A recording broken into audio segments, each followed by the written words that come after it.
20वीं century में दो ऐसी जंग हुई जिसने पूरी दुनिया को अपने लपेट में ले लिया।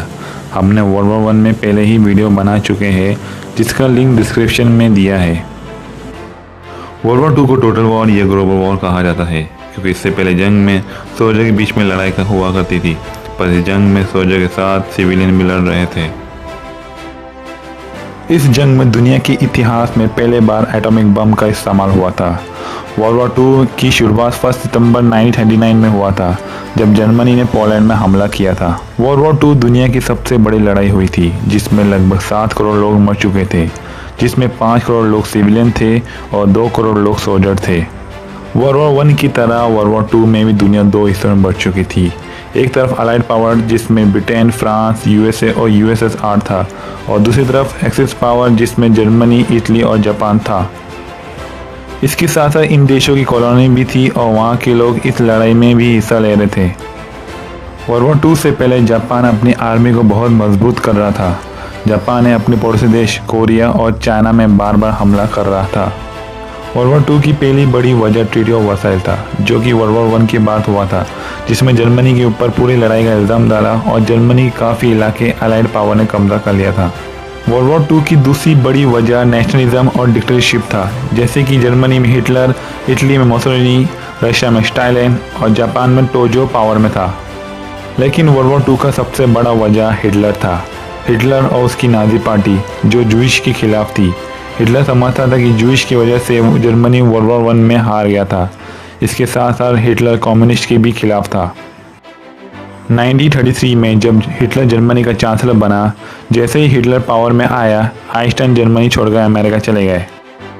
जर्मनी की चांसलर बनने के बाद हिटलर ने जर्मनी की आर्मी और जर्मनी की एयरफोर्स को मजबूत करने लगा था, मगर ट्रीटी ऑफ वर्साइल के मुताबिक जर्मनी की आर्मी और एयरफोर्स को बनाने की इजाज़त नहीं थी। 1936 में जर्मनी की आर्मी राइनलैंड में कब्जा कर लिया था क्योंकि राइनलैंड में जर्मनी की सबसे ज़्यादा इंडस्ट्रीज थी, मगर वर्ल्ड वॉर 1 के बाद अलाइड पावर ने राइनलैंड में कब्जा कर लिया था। 1938 में जर्मनी ने ऑस्ट्रिया और ईस्ट चेकोस्लोवाकिया में कब्जा कर लिया था, मगर ब्रिटेन और फ्रांस इस पर कोई रिएक्शन नहीं किए। 1939 में जर्मनी ने पूरे चेकोस्लोवाकिया में कब्जा कर लिया, मगर फ्रांस और ब्रिटेन अभी भी चुप थे। 1 सितंबर 1939 में जर्मनी और यूएसएसआर ने मिलकर पोलैंड में हमला कर दिया और दोनों ने मिलकर पोलैंड को बांट दिया। इसके साथ ही ब्रिटेन और फ्रांस ने जर्मनी के ऊपर जंग का ऐलान कर दिया क्योंकि फ्रांस और ब्रिटेन ने पोलैंड को हिफाजत करने का वादा किया था और इसके साथ ही सेकेंड वर्ल्ड वॉर शुरू हो गया था। इसी साल में जर्मनी ने डेनमार्क, नॉर्वे और बाद में नीदरलैंड और बेल्जियम में कब्जा कर लिया और दूसरी तरफ यूएसएसआर ने यूक्रेन और फाइनलैंड में हमला करके कब्जा कर लिया। 10 मई 1940 में जर्मनी ने फ्रांस पर हमला कर दिया और 25 जून 1940 में नॉर्थ फ्रांस जर्मनी के कब्जे में आ गया। इस लड़ाई को बैटल ऑफ फ्रांस भी कहते हैं। और दूसरी तरफ इटली ने 10 जून 1940 में फ्रांस पर हमला कर दिया और इसके साथ साथ इटली सेकेंड वर्ल्ड वॉर की लड़ाई में शामिल हो गया। इस लड़ाई को बैटल ऑफ एल्प्स भी कहते हैं। बैटल ऑफ ब्रिटेन में जर्मनी और ब्रिटेन की एयरफोर्स की लड़ाई हुई थी। जर्मनी की एयरफोर्स ब्रिटेन के शहर और इंडस्ट्रीज पर निशाना बना रहे थे, जिसके जवाब में ब्रिटेन की रॉयल एयरफोर्स ने जर्मनी की एयरफोर्स को जवाब दिया।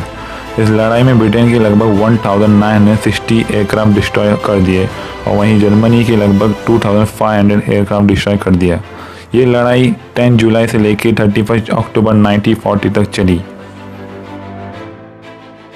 1941 में ब्रिटेन और इटली की लड़ाई अफ्रीका में हुई थी क्योंकि अफ्रीका में इटली, ब्रिटेन और फ्रांस की कॉलोनी थी और अफ्रीका में इन देशों की फौज भी थी। इस लड़ाई में इटली हार रहा था, मगर बाद में जर्मनी ने इटली की मदद के लिए अपनी फौज अफ्रीका भेज दी। इसी साल में जर्मनी ने ग्रीस और यूगोस्लाविया में हमला कर दिया और कब्जे में ले लिया। इसके बाद पूरे यूरोप में जर्मनी का कब्जा हो गया। 22 जून 1941 जर्मनी ने यूएसएसआर के ऊपर हमला कर दिया और हिटलर ने इस हमले को एक नाम दिया था जिसको ऑपरेशन बारबारोस कहते हैं, मगर जर्मनी की फ़ौज मॉस्को तक नहीं पहुंच पाई और इसके साथ ठंड भी शुरू हो गई और जर्मनी की फ़ौज सोवियत यूनियन के अंदर फंस गई। इसके बाद सोवियत यूनियन की फ़ौज ने जर्मन फ़ौज को चुन चुन कर मार दिया। और उधर पैसिफिक ओशन में जापान ने Korea, China, Taiwan, Hong Kong, Indonesia, Burma ये सब देश पर हमला करके कब्जा कर लिया और साथ में एक्सिस पावर को भी ज्वाइन कर लिया। क्योंकि जापान की नेवी स्ट्रांग थी, इसलिए जापान ने पूरे पैसिफिक ओशन में कब्जा कर लिया। और उधर अमेरिका जापान से डायरेक्ट लड़ाई से बच रहा था, क्योंकि अमेरिका के हवाई आइलैंड भी पैसिफिक ओशन में था। इसलिए अमेरिका जापान को ऑयल सप्लाई करना बंद कर दिया, क्योंकि जापान ज़्यादातर ऑयल अमेरिका से खरीदता था। इसलिए जापान ने अमेरिका को सबक सिखाने के लिए 7 दिसंबर 1941 में अमेरिका के नेवी बेस पर्ल हार्बर में जापान ने एयरफोर्स सरप्राइज अटैक कर दिया, जिसमें 2400 सोल्जर, 68 सिविलियन ये सब मर चुके थे। दूसरी तरफ अमेरिका के 8 बैटलशिप, 3 एयरक्राफ्ट कैरियर, 4 सबमरीन ये सब डिस्ट्रॉय हो गए थे। 1941 से लेकर 1944 तक अमेरिका ने जापान से बर्मा, हांगकांग, सिंगापुर, ताइवान ये सब देश जापान से छीन लिए। इसलिए 1944 में सोवियत फौज जर्मनी की बॉर्डर तक पहुंच गई और दूसरी तरफ ब्रिटेन और अमेरिका ने मिलकर फ्रांस में जर्मनी की फौज को फ्रांस से बाहर निकाल दिया। अगले साल 1945 में जर्मनी की फौज बहुत कमज़ोर हो गई थी और इसी साल में 30 अप्रैल 1945 में एडोल्फ हिटलर और उसकी वाइफ इवा ब्राउन ने दोनों ने मिलकर सुसाइड कर लिया था और 7 मई 1945 में जर्मनी सरेंडर हो गया। इसके साथ ही यूरोप में लड़ाई भी ख़त्म हो गई, मगर जापान अभी भी लड़ रहा था।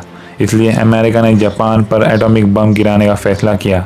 इसलिए 6 अगस्त 1945 में जापान के शहर हिरोशिमा और 9 अगस्त 1945 में नागासाकी में एटॉमिक बम गिराया, जिसमें लगभग 2 लाख लोग मर चुके थे। इसलिए जापान ने 15 अगस्त 1945 में सरेंडर हो गया। इसके साथ साथ वर्ल्ड वॉर 2 भी ख़त्म हो गया।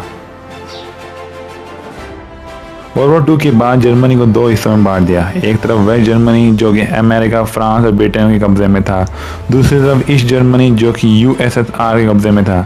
इसलिए जर्मनी की कैपिटल बर्लिन को भी 2 हिस्सों में बांट दिया, जिसके बीच बर्लिन वॉल बनाया और ये दीवार 1990 में गिरा दी, जब ईस्ट और वेस्ट जर्मनी एक हो गए थे। वर्ल्ड वॉर 2 के बाद बहुत से देश आज़ाद हो गए थे, जैसे कि इंडिया, पाकिस्तान, चाइना और अफ्रीका में बहुत से देश आज़ाद हो गए थे। वर्ल्ड वॉर 2 के बाद 24 अक्टूबर 1945 में यूनाइटेड नेशन को खड़ा किया, जिसका मकसद था वर्ल्ड वॉर 3 को रोकना, और अब तक यूनाइटेड नेशन को बहुत सी जगह में कामयाबी मिली है। तो ये था सेकंड वर्ल्ड वॉर के बारे में कुछ जानकारी। अगर आपको अच्छा लगा तो प्लीज़ कमेंट कीजिए और लाइक और सब्सक्राइब कीजिए।